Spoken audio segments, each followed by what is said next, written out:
Thanks for tuning in into this month's Superintendent Report with Dr. Ryder Warren. I'm Morgan Owens.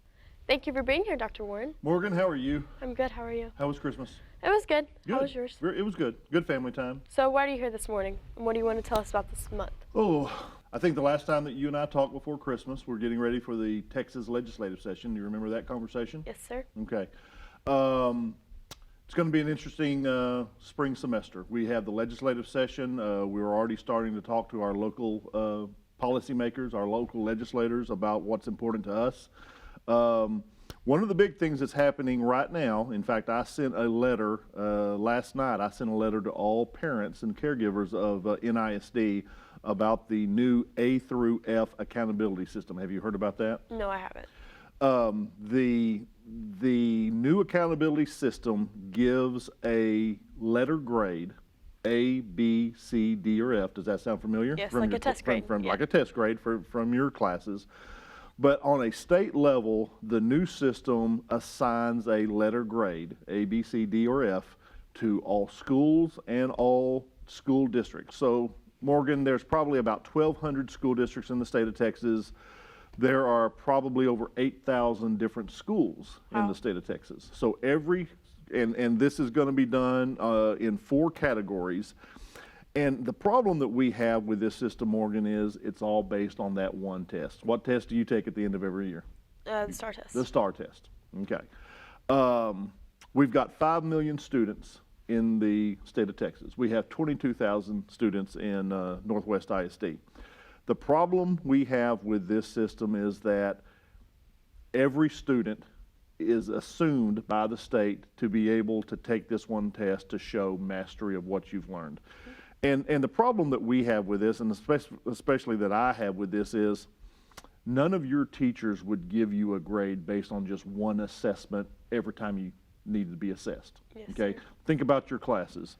You have classes that you take multiple choice tests. You've taken the STAR enough to know that most of it is just a multiple choice test, right? Yes, sir. But you also have classes where you do essay exams, that you do short answer exams, that you're able to talk to your teachers to let them assess what your knowledge just through speaking to each other like that, because that takes into consideration differences in children.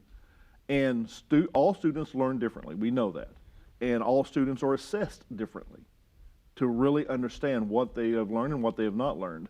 But the state of Texas has built this system, and again, they're going to assign us grades based on just one exam taken on one day.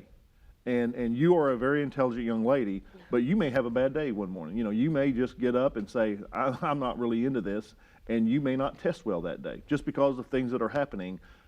And so everything that you have learned in all that year, we may not know just based on that one test on one day. So that's the main problem that we have, and we're going to start talking to our legislators about that, and we've already started that. And I really do want to get students involved in this conversation. I want to get your parents involved in this conversation, so that we can all kind of work together with our state legislators to try to find a more fair system to really assess schools, to assess school districts, and most importantly, to assess students like yourself.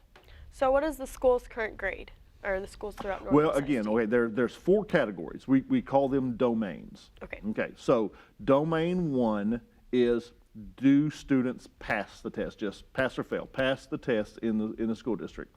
And then the second domain is, does the school district, do the students in the school district show a year of growth? So when were a sophomore, do you show a year of growth between your sophomore test? If we can correlate the test that you take from, and it's easier to do like the elementary level, from 4th grade to 5th grade, what they scored on reading or math, did they show a year of growth? The third category breaks down students into groups. You know, what kind of group are you in? Students who may come from homes that live below the poverty level. Students who just different groups of students depending on who you are and what your background is. And then the fourth domain is, are you college or career ready? So the state is going to take those scores and looking at, so they're going to assign, and everything is going to be released this month, A, B, C, or D, or F in those categories. So we're going to look at those grades when they come out and see where we are. But Morgan, it's very important for students to know, for our teachers to know, and for our families to know we're not changing anything, no matter what our grades are going to be. And I think we're going to score pretty well on those. You know, we do a pretty good job here. Yes, sir. But to us, this system doesn't mean anything. It's really not a good gauge of learning. So I'm not going to schools in this school district, and we're going to have several who get A's in those categories. I'm not going to go there and high five everybody. I'm proud of them that they got an A, but we're not going to celebrate that because we think it's a flawed system. We may have a couple of schools in the district that will get an F in one of those 4 categories. I am not going to go in there and fire everybody for making it an F because I don't think it's an accurate display of what is happening in that school. Everybody, I mean, I have been on all 28 campuses now. I've been on all 28 campuses multiple times, Morgan, and I know everyone is working hard. I know every teacher, every principal, every support staff, and every student has been working very hard this semester. And so we're going in the right direction. This system is not going to make us change any of that. And that's why this is a false indicator of learning, Morgan, because a really good accountability system should make us know which direction we need to go. And so it should lead us toward decisions. This one is not. Does that make sense? Yes, sir, it does. Okay. Thank you so much for clarifying. That makes a lot more sense to me. Good, Morgan. And you and I have talked long enough that the philosophy of this district is to make you and your classmates and all the students in NISD future ready. And that is what we're looking for in a good Texas school accountability system. Yes, sir. Northwest ISD has an opportunity for all incoming freshmen that will provide them with information to help them to be successful throughout their high school journey. On January 23rd, incoming freshmen are invited to their high school's showcases where they can learn more about programs and opportunities available. The showcase is from 6 to 7:30 p.m. at each of the high schools. A 30-minute parent informational meeting will be held at 6 and 7. So, as a parent, why is this good to come to see this? Well, it is, Morgan, and I'm glad you said all that because as you know, I have a son here in Northwest ISD, and as parents, we need to be very cognizant of all the opportunities, especially as you're approaching the high school level. So parents of, really even parents of 6th graders, 7th graders, 8th graders, they really need to start looking forward to what the student is going to do in high school.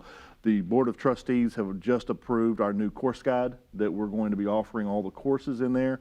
So these kind of showcases, and again, showcases of our academies like AMAT, that is very popular in the district.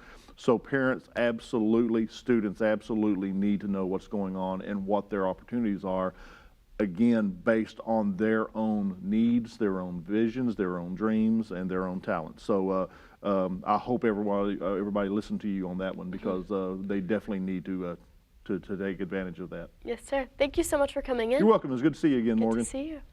If you guys would like any more additional information, please go to the link below for the district website. Thanks for tuning in to this month's report. Thank you for coming in, Dr. Warren. Thank you, Morgan. I'll see you next time. Yes, ma'am.